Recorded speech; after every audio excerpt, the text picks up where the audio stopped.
Welcome back, everyone, to Let's Do It Again. This episode is called Let's Try This Again. We get to finally record one of those podcasts we hate, where they've already recorded it and they're just speeding through. Oh no! Like 4 out of the 6 Goosebuds episodes. But yeah, so something happened with the originally. I thought it just like rendered weird, but no, the actual video or the actual audio was messed up. So we're going to re-record Let's Do It Again, which works out beneficially for me because I got to do like a second pass on my pitch. And hopefully we can restructure our actual thoughts in this one. Yeah, well that's what I mean. Mine was all over the place, and now I've said it out loud, and so now I kind of have a better. So doing Transformers again. Again. It's more boring for us because there's not any. There's no surprise. There's not gonna be like, oh, you went there. Oh yeah. We both have this idea. But you know, for the fans. Yeah. But I hate using that word, and I don't ever use the word fans. I don't use the word fans for anything I do. Servants. Viewers. Yeah, I use viewers. I never refer to them as fans. I don't. People chained up somewhere being forced to listen. Yeah. The idea that I have fans is pretentious. I don't. Maybe a little bit, but I don't like it. I don't like it one bit. So anyways, I guess I'll just jump into mine.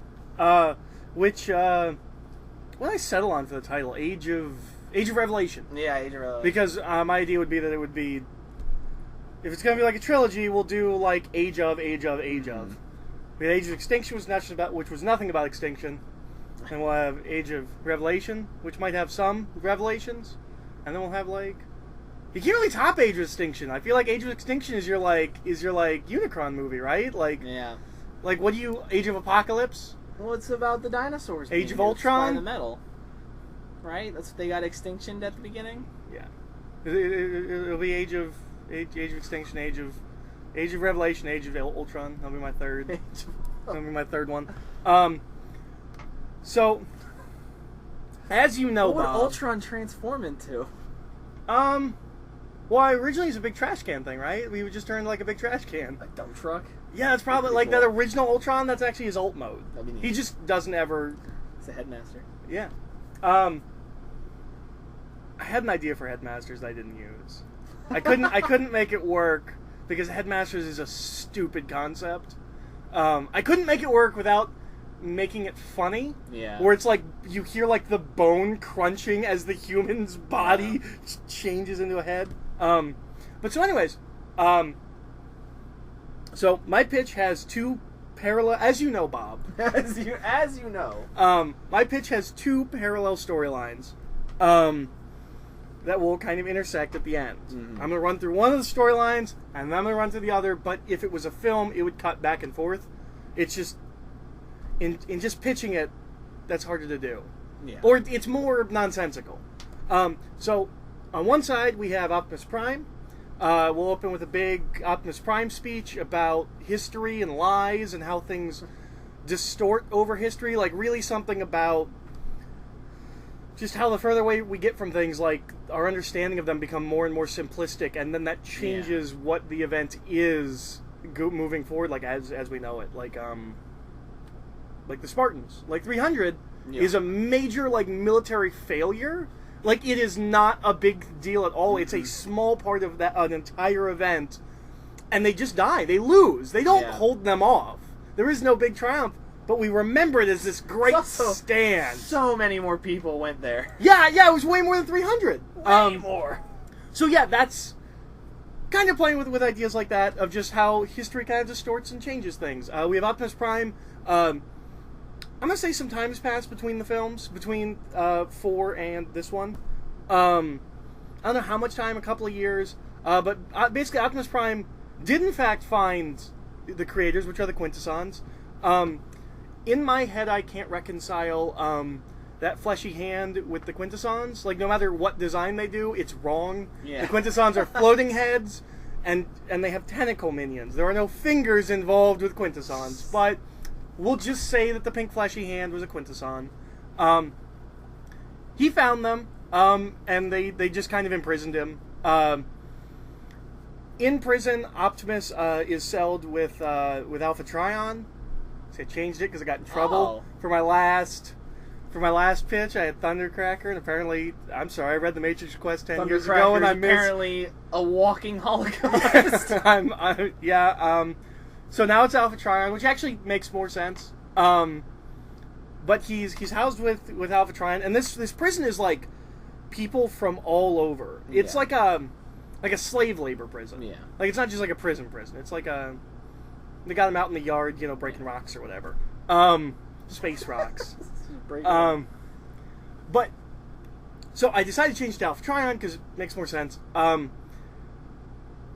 Trion is going to kind of be the voice, like Alpha Trion was there at the beginning. I'm kind of going to say that Alpha Trion is the first Transformer after the I think it's 7 in the films. It's 13 in the comics, but I think it's 7. I think it's 7 primes. Yeah. He is the first Transformer after them. And so like he's been there since the beginning, and him and Optimus are kind of going to have conversations about how everything Optimus knows is wrong. Yeah. His understanding of things is wrong. The Autobot Decepticon War, I'm going to have go back prior to Optimus. I don't know if the movie's really established. I don't think they do, and it changes from continuity to continuity. But Optimus is not... This war does not start with Optimus and Megatron like it does in some continuities. It's been there for a long time. Maybe Optimus was like a grunt at the beginning. But, we kind of find out that the sides are not as clear-cut as they seemed. It is not just bad guys and good guys. I don't really have a clear idea. Something kind of political, where, like, the Decepticons maybe started as, like, a well-meaning group, and maybe even something that people joined inspirationally, and then, the Autobots reacted to that and became more fanatical, and then the Decepticons maybe became more fanatical, and so both sides are kind of just not...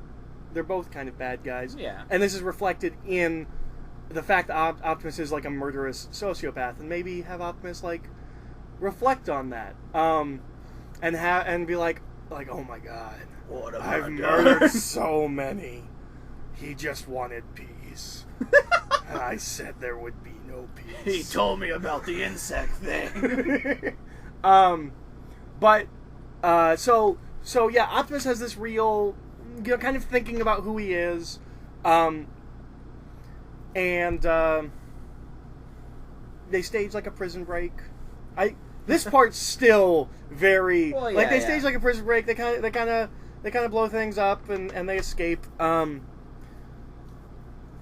I have I'm gonna have them like escape in like a spaceship and maybe something where they like drift off course and they're kind of pulled to the Vok. I still don't have a very good how they meet the Vok, but Optimus will meet the Vok, and the Vok will explain to him that while the Quintessons are technically their creators, the Vok are also kind of their creators because I had to explain this last time. The Vok come from Beast Wars. They're an alien species that are supposedly the end point of all evolution. Everything becomes the Vok way down the line, and they kind of exist outside of time. They manipulate the events of time so that everything becomes the Vok.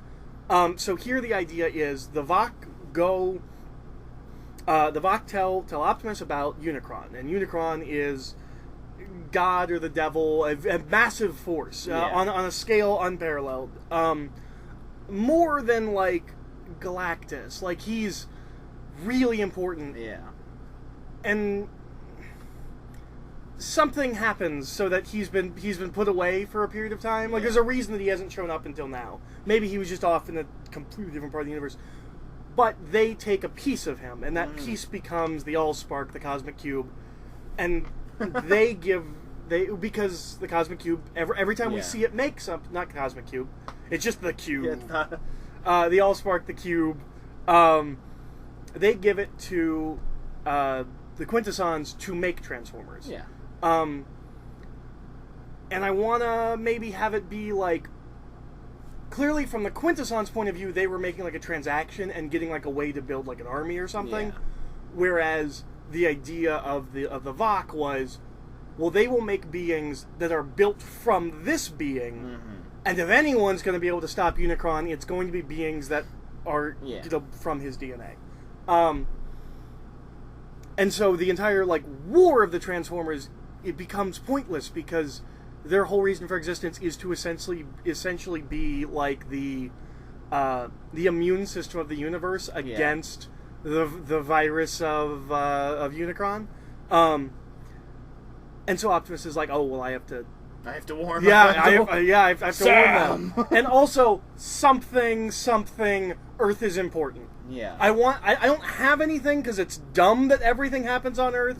Like, it happens on Earth because our movies take place on Earth and because we're humans. But something, there is a reason Earth is important. Yeah. And it's not like a guy being lazy and not resetting coordinates to, launch mystery items somewhere.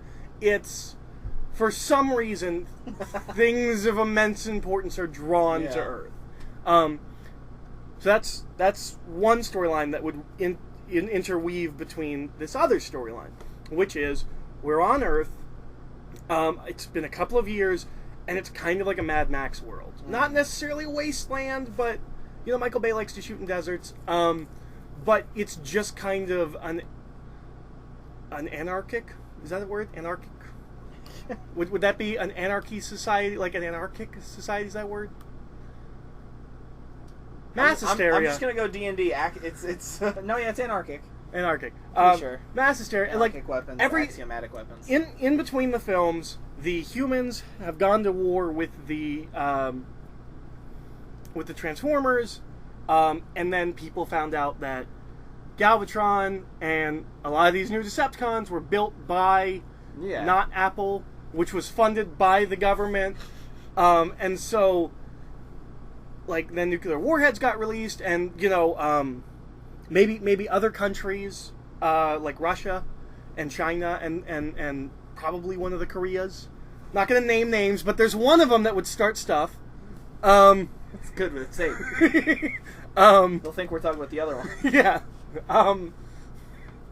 But maybe when this information gets released, they're like, oh, America is building these Transformers now as weapons of mass destruction. That makes sense since they fought Iraq for them. Yeah, since they dropped the Transformers into Iraq. And into China recently. Yeah. And so they're all... And so, maybe some nuclear bombs got unleashed. But there is no society anymore. It's just kind of surviving. Yeah. And I want... our characters will just be Cade Yeager and Epps and the other one. Still don't remember Lennox's name. Lennox.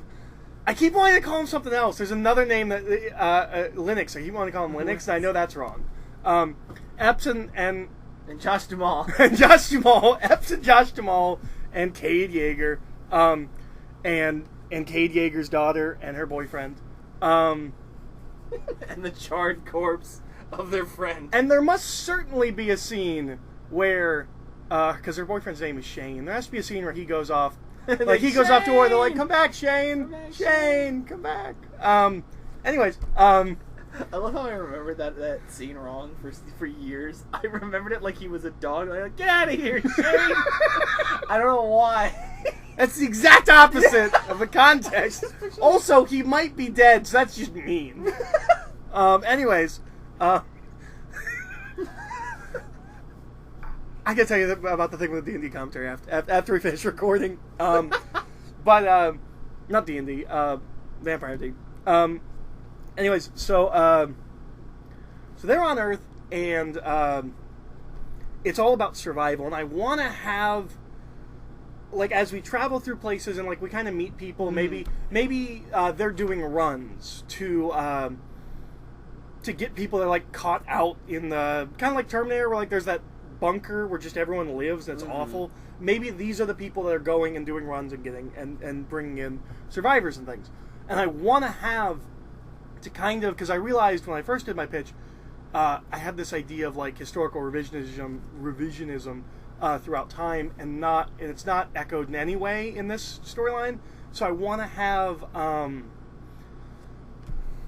I want to have maybe already seeing like young kids misunderstand things from just a couple of years ago and twist recent history, and like clearly like they're gonna grow up thinking that, and then they will tell that to their children, and then like we're rewriting history in this movie, kind of a thing. Any skirmishes with the Decepticons, they'll refer to like the Advocate.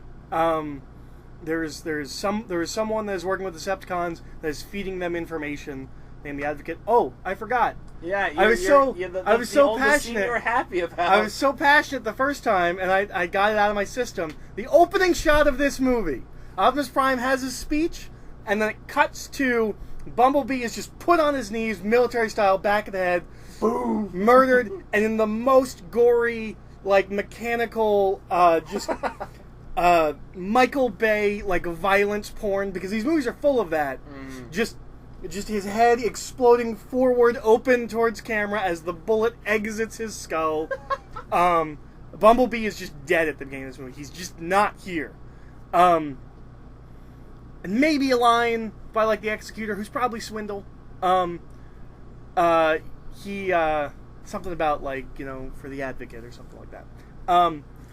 The majority of the Decepticons I'm going to use are the Combaticons, because they're my favorite. They're my favorite combiner group. Bruticus is my favorite combiner. And maybe I still don't have this side of it. Like I kind of fixed the Optimus side. This side kind of doesn't have a lot going on. But something happens that they're going to go on like one final, you know, we're going after Galvatron. So they go after Galvatron, and my idea is just that it's just Mad Max with Transformers. The Autobots are just going to be the Dinobots, and they're going to be. I kind of want they're going to be like, because I like Grimlock in the comics, where he's this like barbarian samurai. Yeah. I like the idea that they have a code of honor, but that code of honor doesn't necessarily make sense to us. I feel like whenever we give a character in fiction a code of honor, it's generally like, what we agree upon as honorable. It's like light chivalry. Yeah, it's what we agree upon as honorable. I like the idea that like their code of honor may be different than ours. And maybe that's why Optimus is so violent, is that he's part of this Knights group, and they're part of this Knights group, and their values just don't sit necessarily with human values. They're more violent and things like that, but they do have a code. And the Decepticons have broken that code. They can still be dinosaurs, or they can be like half dinosaur, half car vehicles. Yeah. Like vehicles that kind of have like the look of dinosaurs. I don't know. But they definitely are slightly redesigned to be like Megatron in 3. Yeah. Because it's just the Mad Max world. We steal other things. Gunhead is just Zod from Man of Steel. These are just a bunch of Mad Maxes. And so they do their run to go fight Galvatron. We find out that the Advocate is Sam. Yeah. That, as we established in our commentaries, Sam is a mentally unhinged person from the beginning. And now he has alien-induced schizophrenia. Yeah, and then he gets alien-induced schizophrenia, and then his best friend forever leaves him. For no reason. Well, I mean, we don't know. It's in between movies. I think it's because Michaela left him and stuff, and he was like, well, if you're not going to be humping in me, you know. Well, but he got a new girlfriend. He did, but we don't know what happened to her even. Yeah, we don't know. That's why I'm picking up what happened to Sam. Check in on Sam. Is that Bumblebee left to go fight the Autobot cause, because we started murdering Autobots. I mean, that's the beginning of 4. So presumably he just went in hiding. But Sam just couldn't deal with it. That was the last straw for him mentally, and now he just wants the Autobots dead. And so he's been feeding information to Galvatron from like the human sectors. And then we just get a big Michael Bay 4-hour fight. And in the middle of the fight, Optimus Prime shows up, and it looks like he's gonna have like a big throwdown with Galvatron. And then he's like, no, we have to talk. I've learned this ancient thing called compassion. Yeah, discussion.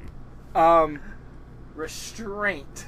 And they kind of form an alliance, and the idea is that Unicron is coming. Yeah. And they're going to need all of them because it's bigger than any of them. And Unicron doesn't care about their sides or their war. Unicron isn't going to show up and be like, oh, well, you Decepticon guys, you're cool, so, I'm just going to take out the Autobots. So they form like a unified alliance, maybe.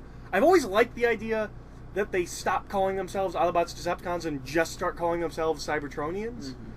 Maybe that's what happens at the end of it. Maybe we get a new symbol, and we have, like, everybody getting, like, rebranded with a new symbol. Just kind of like a joint venture. Yeah, which maybe would be the Maximal symbol. And then later down the line, we get the Predacon offshoot, and that's how we get to Beast Wars. If your next one ends with everybody on the planet dying and it becoming reverted back to a jungle, yes. That's what we're doing. Well, Beast Wars is time travel. Yeah, it's weird. It's not weird. What's weird is later where they can blasely send things forward and backward in time. Anyways, so and then the final shot is where we finally reveal Unicron, and probably some kind of Star Wars shot where, like, maybe we just, like, have, like, a piece of him and we slowly pull out and we start to see all of Unicron. And that's credits directed by Michael Bay. And so, yeah, I feel like I pitched it a little bit better than last time. It's a little bit, there's a couple more ideas, like, stitched together a little bit, but definitely. It's still not a great pitch. But this isn't a great franchise. We said it in the first one. At some point, we'll do a reboot pitch, because the thing we both realized doing this is like, oh, this seemed like a fun idea. Yeah. But it's really not. Because, like, I hate the sandbox we're in. Yeah, I really just would prefer to, like, start from the beginning. Yeah. So, yeah. Alright, so go. Alright, so mine, up front, me and Eric have so much that is the same. It's scary. And this was in our original video. This is not... We just kind of slowly discovered. Yeah, that, like, I didn't up front be like, oh, everything's the same, but as Eric was like, oh, you have Unicron too? Oh, you do? Oh, you also are dealing with Optimus Prime being a sociopath? Person? Oh, you're also pointing out that the cube doesn't make sense? So you have the thing with the Fallen that I don't have. That's I try to keep the Fallen in there. I like that. This is 2. Wait, what? Was Ghostbusters the last one, or was D&D the last one?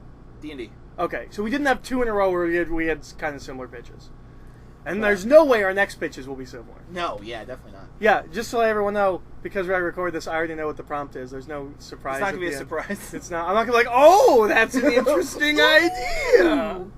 But yes, mine opens. Oh, mine is the dawn of Cybertron, because it deals partly in the origins of the actual planet. Finally, into darkness. Yeah, and it goes into the darkness. So it opens with Optimus tearing through a Quintesson ship, who I'm just saying are the Squid Guys. Because if I'm Michael Bay, screw the fans. Wait, you're saying what Squid Guys are the weird hands? Yeah, that's what I did. Yeah, I'm saying I'm Michael Bay right now. Well, I mean, honestly, based on the continuity of these previous films, they could just be floating heads, and he could just not acknowledge the continuity and consistency. The hands could have been tentacles. Yeah. So he's tearing through this ship. These are the creators. He's got to them finally, and gets to the bridge. And the leader is just like, you don't get it. Like, why are you so mean? I just picture being like, this is insane. Like, why would you? Gunhead told me you wanted to see me. Gunhead came for me. But eventually, essentially, the leader offers to show him, like, this is. I will show you why we made you, why we turned on you. What he's like, I'll give you that if you let me go. So he gives Optimus a data cube. And Optimus still just blows them apart. Just like, no peace. Boom! So creators are done. Which, I would like to note, we've continued making that joke. We did establish in 3, that's not a line in the movie. It's just really funny. So yeah, and then Optimus, is like, well, that was that. So he begins his kind of trek home. And starts kind of going through this information and finds... We go through like an origin story of Cybertron where... using what? Where have I heard that before? I don't know. Where they using the cube to bring life to everything. What is this? Oh my God! There's a movie called Gunhead. Stop distracting me, Eric. So They essentially they combined those weird metal bombs in 4 to kind of create the metal, and then they would bring them to life once they constructed them, or they would just the things that not Ratchet. In 4 they just kind of nuke everything. The seeds. The seeds. Sorry, I was thinking of in 2 where they drop all those like metal balls that are then also robots. Sorry, which was cool. Yeah. But the idea, like, the cube is almost a xenomorph style weapon where they just pulse it on a planet and let all the technology come to life. And xenomorph? Well, yeah, you drop a xenomorph down and it slowly just infects the population. Okay. That kind of thing. You mean like the Thing? Yes, that too. If you're, whatever. But so he finds out that his race is essentially murder bots, like intended as murder bots, which is why the cube never makes anything good. Not once has it ever touched a toaster and it not came out shooting. So he's like, oh no. And he's like, wow. And he finds out that the Primes were these powerful leaders, and the whole idea of eating suns was just their MO. Like, they would just do that. And it wasn't until they sent the Fallen out to vanguard an uncharted area of the galaxy that they had a period of peace and actually gained enlightenment. And then turned on him when he was like, what? No, you guys can't just change the rules on me while I'm out here. Which is where the original kind of split starts. You get this almost like the culture becomes this, like, we can better ourselves kind of mentality. And then the Decepticons are more like the old conservatives, like the holdovers. They're like, no, we're not going to change. Don't you remember how much fun it was when we were just killing people? Yeah, we have to find a sun with no life around it. You know how hard that is? Actually, really easy if you're in the real world. Which is kind of sad. Yeah. But you can't throw a rock without hitting a planet without hitting the solar system that ain't got life in it. And he finds, he's just like, oh, that's awful. And, they're all meant to kill things. And then he starts finding out, finds out about Unicron and that he was like this end game plan that they had. And he's just like, oh no, what am I gonna do? So he's on his way back, and we cut back to Earth, where Matthew McConaughey is a stock car driver, and he is just charming. He's Matthew McConaughey. He's driving stock. Just thought about that, like he's an accountant and a driver. But and he loses, and he's kind of bummed out, and maybe somebody tells him, maybe you're a little too old to be doing this still. You're kind of like, what, 50? Come on, man, get, whatever. No, we're in the reconnaissance. Yeah, and so Matthew McConaughey's just kind of this bummed out guy, and we start introducing him.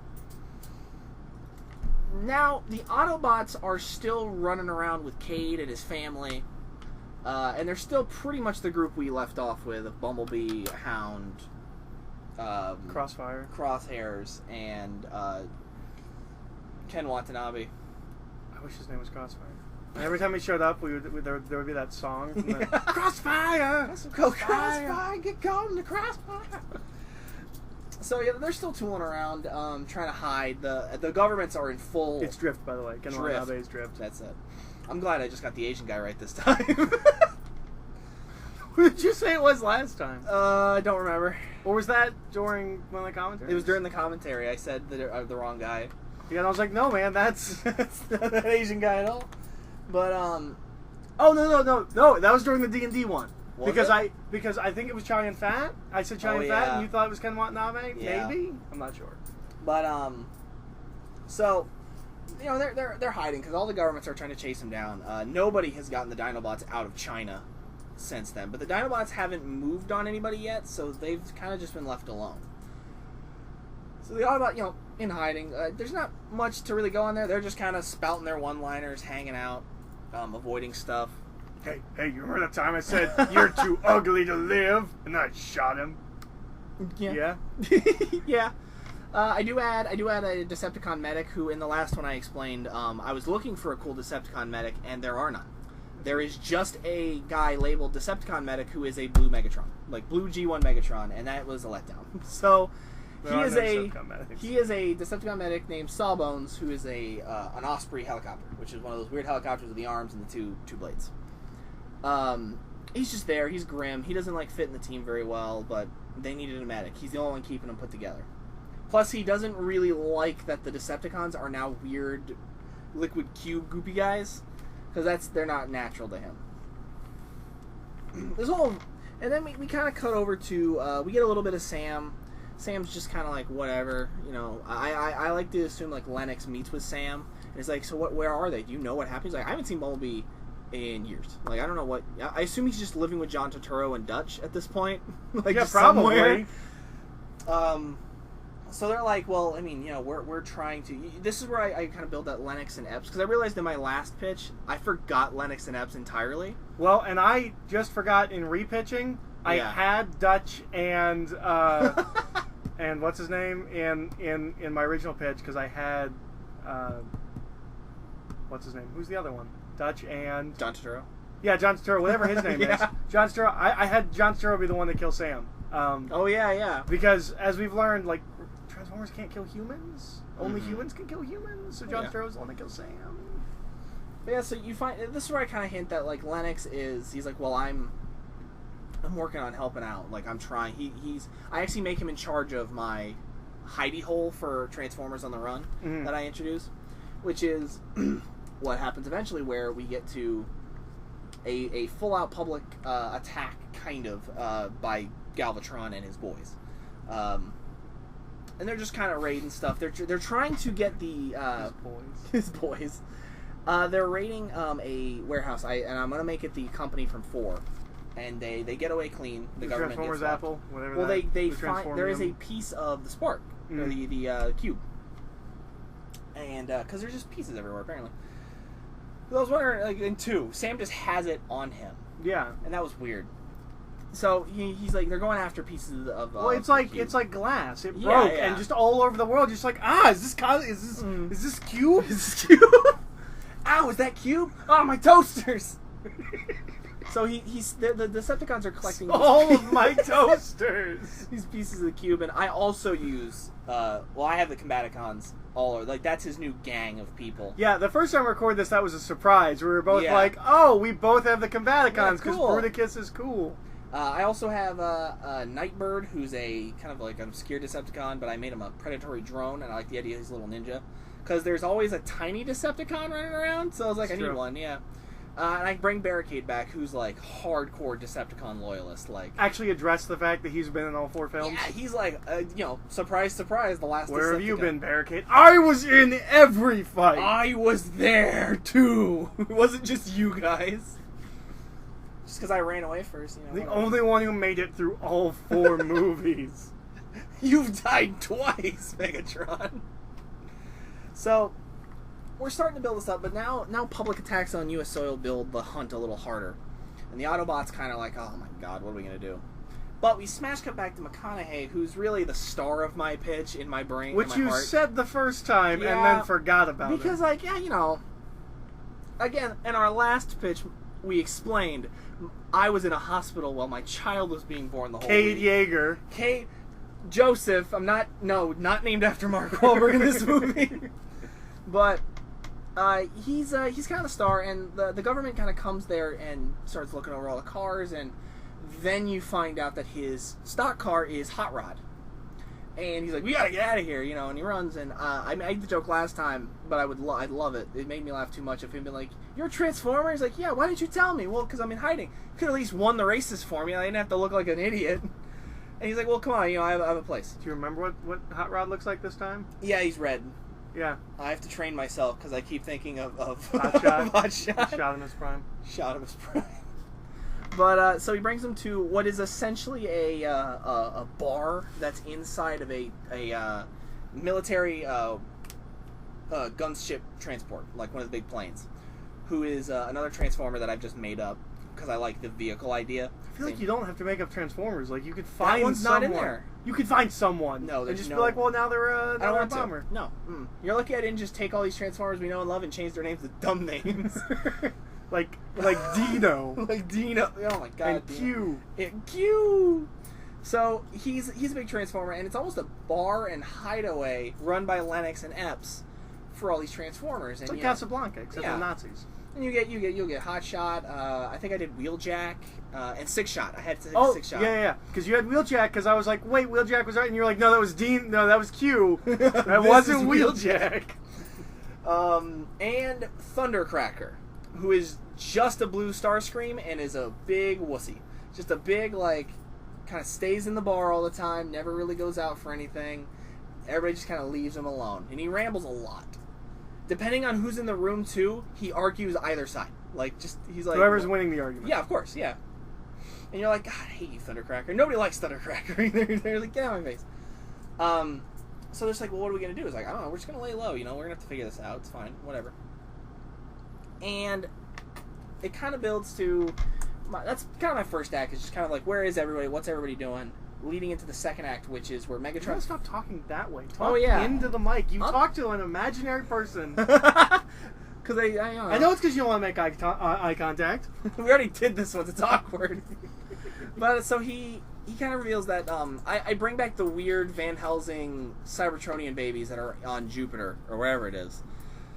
I bring them back because that detail's just forgotten that there's a whole bunch of them up there. Well, it's because it's dumb. It's really dumb, but like...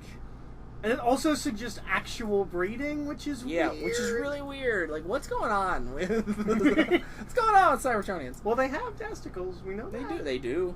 So, scrotum. They're not referred to as testicles, referred to as scrotum.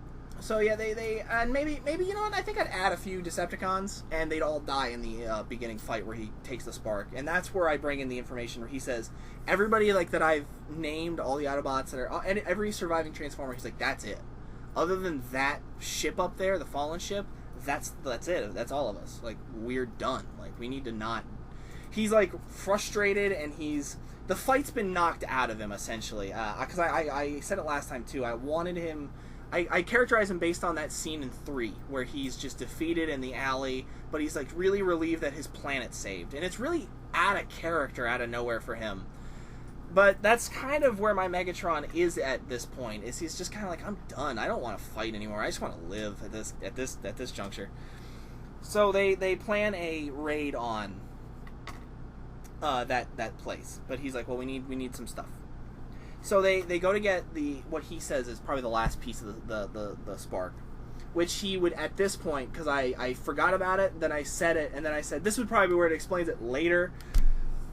He would put the piece of the spark into his chest, or the cube, and you kind of get this. He reveals that like it's in there. Like his spark is intermingled with the cube. He doesn't really understand, but he's slowly putting it back together, and it's why he really can't die. Like no matter what, the movie makes up a reason every time, but like he just kind of can't die. Like his consciousness is going to be maintained in a weird way forever, maybe. So he's just kind of like, we just need one more piece and we'll be ready. I can bring them all to life with the spark, even if it kills me. I don't care. Barricade, if I die, you get to be leader. No, but so they well, it's Waspinator. Oh my god! If only if I done really crazy. If you reboot it, Waspinator's there. If you want, they're all animals. Waspinator is Barricade. So. They're playing this stuff, and that's when, as he's kind of fighting, whatever it is, what is it they called? What's their organization called in, Oh, we never figured this out. Nest, the bad guy? The Nest, the evil Nest. Yeah, the evil, Dark whatever. Nest, Sector 8. I made that joke last time, too. So, they're tearing through them, attacking this military base, and that's when Optimus has essentially arrived and said, we have to, well, he shows up, and he's just like, oh, Cade, Bumblebee, my friends, who's that? And he's like, they're like, oh, that's Sawbones. He's like, that's Sawbones. He's been helping us out. And he's like, is that a Decepticon? And they're like, yeah. And then he kills him. And they're like, whoa. And he's like, no Decepticons. I have not learned my lesson. No, not at all. In fact, he's kind of like been unhinged a little bit, even more so than he is normally. But in the weeks of just isolation, he's just like, it's impossible to him that they are all bad guys. There is a clear reason there are sides to him. I have a red face on my arm. They have a purple one. I'm a good guy. So, he's like, we gotta stop him. We gotta stop him. Mine's crying. Theirs looks scary. And he's like, it is crying a little bit. That's it's totally crying. That's so sad. But, so he's like, I will not let any more Decepticons happen, even if I have to go rip Megatron's spark out. Galvatron. You can call him Megatron all the time. You did last time too. Yeah, it's whatever. Well, that's another detail is I do that each act. First act, he's Galvatron. Second act, he's the Galvatron version, like the sleek version of the Mad Max truck version. Right. He's slowly kind of regaining his body as he's going. Why? Why do you hate me? Why? Why? Because Galvatron. He's my I favorite. don't care. I hate that Galvatron. I thought he looks better than Megatron. I don't think he does. He does. I think he looks. He's got that cool hole through his chest. That's a dumb hole. He looks okay. I just he's sleek. He's cool. It's just Just why can't he just be called Galvatron? How hard is this? He looks a little different. I don't know why he changes his name and then goes Megatron's Reborn. I spent 3 seasons, 3 TV shows Saying dealing with Galvatron just being a repainted Megatron. He says it, though. and then Right. we were 3 shows in. There's no Galvatron in any of these shows. Not animated, not Prime, not More Than Meets the Eye. There's a Galvatron in the movies. Can't it just be Galvatron? He says at the end of 4 though, right? He's like He says Megatron's Galvatron. Reborn. I think he says I am Gal. The first thing he says is I am Galvatron. That's whatever. He says that. I don't know why he does that. Because it's Megatron. Like, it's so him. It's a weird recurring character trope of him saying I am Megatron. Here's my name. Just in case you're new to the show. So we essentially get this big battle. And, big fight. And they're fighting and stuff. And Megatron gets away with the spark, and now the Autobots are just kind of like, dang. And I'm still kind of shaky on how we get all the teams going together, but it's the idea, like, Optimus goes to the Dinobots after he gets beat, essentially, and he's like, you gotta help me. They're gonna destroy everything. And they're just kind of like, no, we're not. We don't care. You know, we get Grimlock talking, and I said it last time too, he speaks only in Ancient Cybertronian. He refuses to speak monkey talk. Like, are there subtitles? Oh yeah, of course. The subtitles should still be like Ancient Cybertronian. Me Grimlock. And yeah, of course, you know. We had a bunch of other Dinobots. I don't care about their names anymore. But he's like, I have no stake in this fight. Like, I don't care. Like, I'm sorry, you wrestled me once, and, like, whatever, but I'm not, no, I'm sorry. You beat me up to give me freedom, you said. I do not care about this fight. So he's like, fine, we'll do it ourselves. And then, so Megatron, and his gang take off to space. If I start losing, you should really sacrifice yourself to give me cool new armor that I'll never use again. I kind of like the idea that Optimus, strong arms us into helping him. He's like, because if they get up there, they're gonna come down here and another city's gonna burn like the last time you told me no. They're like, okay, fine, we'll put our faith in you. So maybe Sam mediates a little bit, give him something to do. Shia LaBeouf needs to do something other than wear a plastic bag or paper bag over his face and walk around. I imagine that, like, John Turturro's living with Dutch. No, Sam. No, the girl. The one from Fargo and all the other yeah. Coen movies, because they kiss at the end. Yeah. They're living together, and like Sam's crashing with them, and there's like constant conversations like, "Can you tell him, Lee, he's been here for 4 years." 4 years. When he says he just needs time to get back on his feet. What? When is he going to get back on his feet? Both his girls and a Transformer left him, honey. I don't. First, you tell me kick out Santa, I have to kick out Dutch. Ain't gonna happen. And Dutch just looks over. He's just sad. She's making them breakfast. Like, yeah. What? I didn't even do anything. I live in the closet. I live in the guest bedroom. He's the one taking the couch. It's canon now. So he's the one who keeps using your credit cards to buy pay-per-view channels at all hours of the night. So, Optimus kind of strong arms the government into getting him up there, and they give him, I don't know. I made a joke last time, but it'd be nice. I would love to use Astro Train to get everybody up there, but I'm still saving that one. So they fly up there. They fly up there to chase them, and it's, all the guys sitting around the bar have spent like 2 acts just kind of like avoiding the fight and arguing, and we use a lot of because they're all neutral. They're all very like, I don't really care about either side. I just don't want to get shot by a government. So they're just, and that's where you get kind of this final turning point, because I pick Hot Rod and Matthew McConaughey in the stock car driver relationship just because I like the idea that Matthew McConaughey is too old for it anymore, and he's never that good at it, and he doesn't really know what he's going to do with himself, and Hot Rod's the same way. He's always been very neutral, very like, I don't know. I never really learned to pick a side. I was kind of young when this. I was young when this was ending, and like they're still going. Like I was a baby on Jupiter. Yeah, they're gonna be all dead, and it's gonna be a whole new bunch of people fighting the same fight in 10 years. Like I don't even care. But this is the turning point where he's like, they're gonna go up there and fight, but like those are our people. Like those are our kids, like our young up there. So we should at least go up there. Our younglings. So they're like, well, what are we gonna do? And he's like, well, we gotta get up there. He's like, all right, I guess. And so Dive-Bomb's like, I can fly us up there. And it's like, aren't you just a plane? And I'm like, well, he's like, robot plane. And you don't care. Wait, is his name Dive-Bomb? Dive-Bomb, yeah. That's a really good Transformers name. Yeah, and it wasn't, as far as I could see, it wasn't taken. So I was like, yes. So they prepare, and then Hot Rod is kind of like, we're gonna need some backup though in case this goes wrong. So he goes and he convinces the Dinobots. Like he tells them like this isn't about them. I'm asking you, and I can't wrestle you. I'm little. Look at me. I kind of just want him to be a scrappy, fun Bumblebee finally. And he's like, I don't want to. You are literally a giant man. And he's just so come on. And they don't answer. They're kind of like whatever. And then he's like, fine. So they all fly out to space to try and catch up. And we begin the big final third act, which is just the fight. Just a big fight on the moon thing. As all Transformers films of course, are. yeah. So that the Decepticons and Autobots are going at it, trying to fight, trying to secure the ship, essentially. Optimus just doesn't want... It's almost just a fight for the future of the children.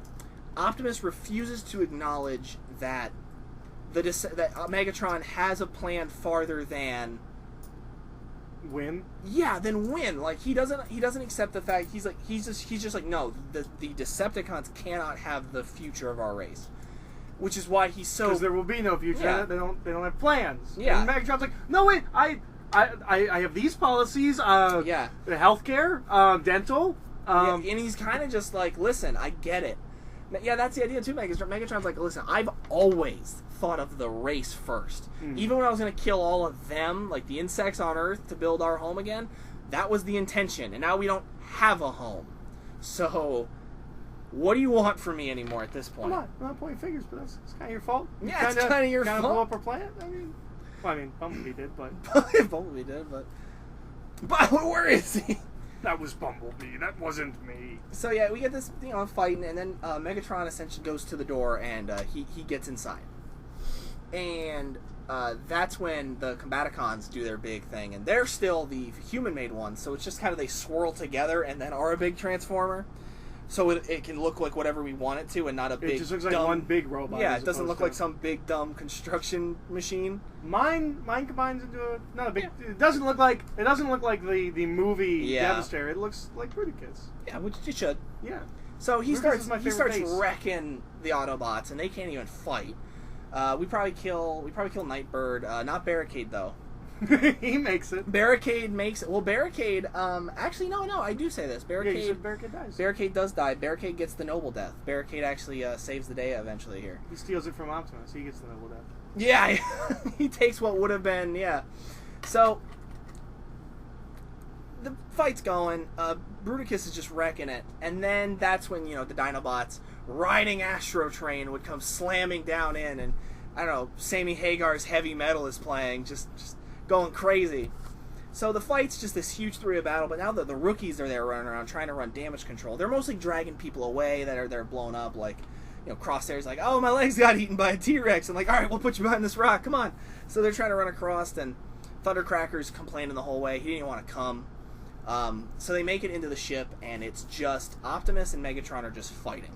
Just going back and forth, arguing, and the rookie guys are kind of like, yeah, here we go. And this is when Thundercracker reveals that he is just Starscream painted blue and hiding, which was such a funny joke in the other pitch, and I'm so sad we have to repeat it, because it was like, oh my god, it's so funny, he's just reskin, and he's like, it's me, hey everybody, and you're like, oh, you are just painted blue, that's stupid.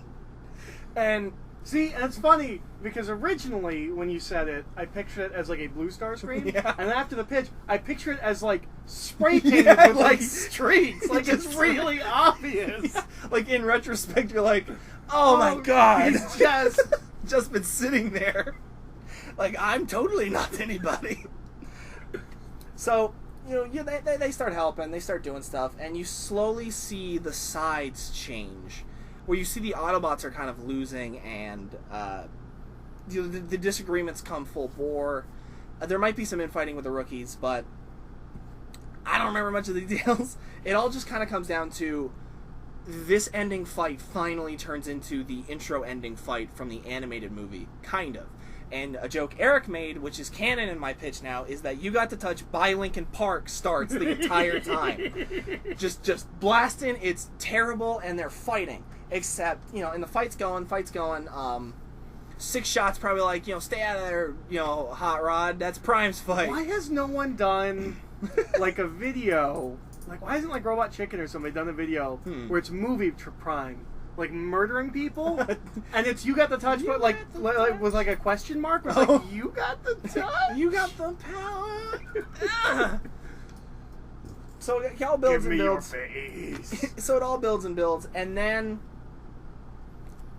the moment happens where Hot Rod gets in the way, but, I'm kind of playing on your expectations because he jumps on Prime this time. Because Optimus has gone nuts.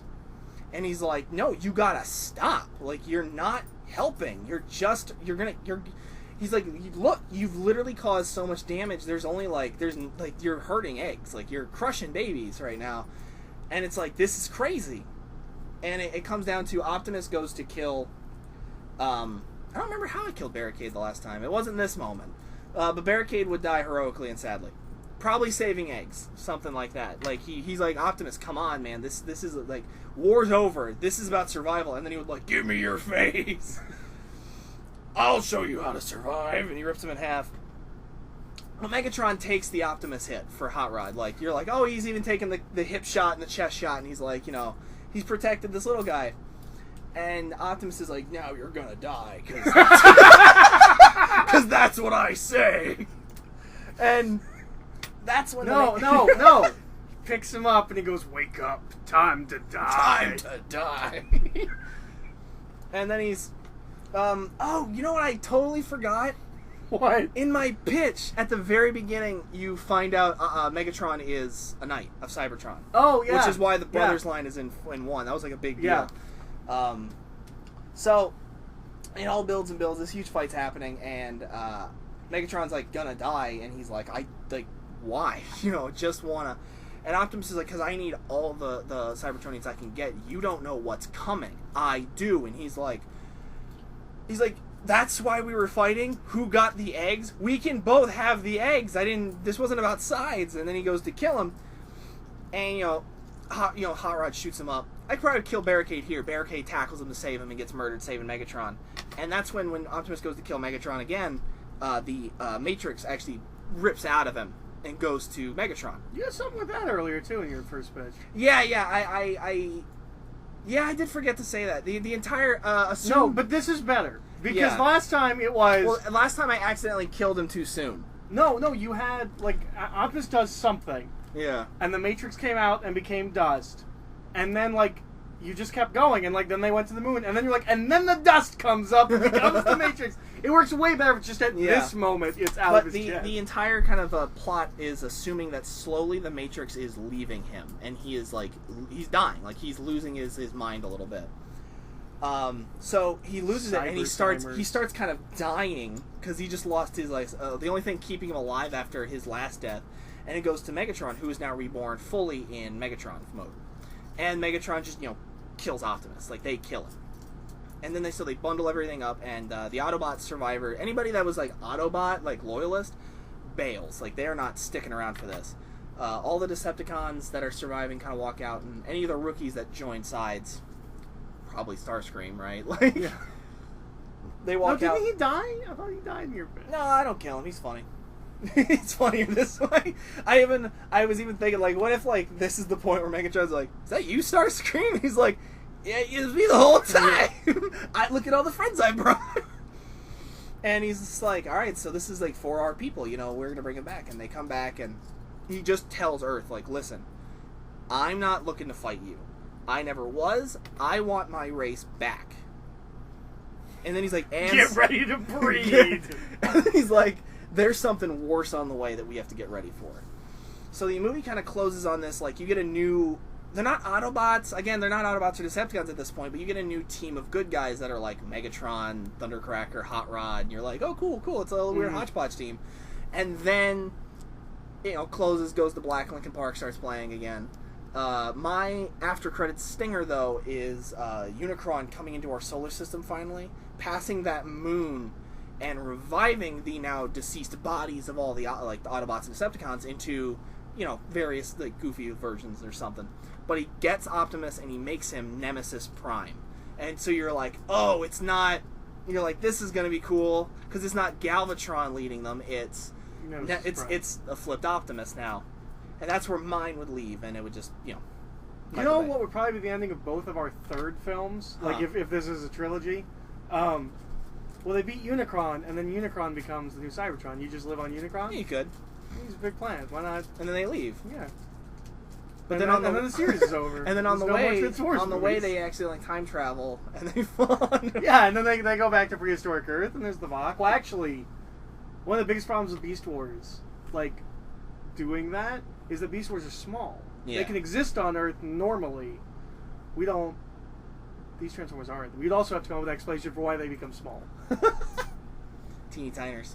Yeah, they're bigger than people, but not much. Yeah. They're smaller than trees. Yeah, like a gorilla. It's a gorilla. Yeah. Bigger than people, smaller than trees. Alright, so, Oh, yes. And next week's prompt is, and I got permission for crazy a logo for this one.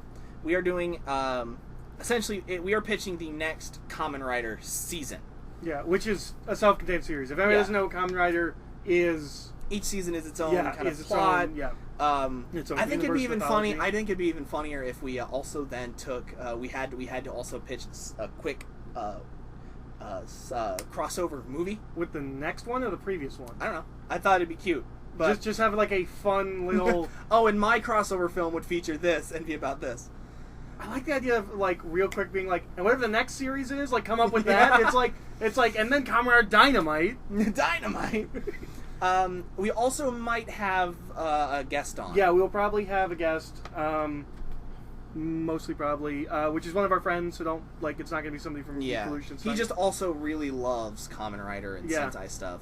And so yeah, that'll be next week. Or next episode. That'll probably be longer because we're each gonna be, even without a third person, we're each gonna be pitching a season as opposed to a film. So it'll probably run longer, and if that third person is there, it'll run even longer. So yeah, but it should be fun. There's no homework for next week. No, it's fun. There's no distinctive homework. If anybody, I don't even know what I would say to people to look at. Yeah. I mean, watch Gaim. Watch Gaim or O's. I liked O's. I like Kabuto. Watch Double.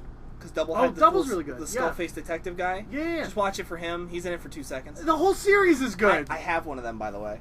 I have a writer that's so cool that He's I only use in the first bit. But yeah, so that will be our next episode. Will be a Kamen Rider season, and that's it.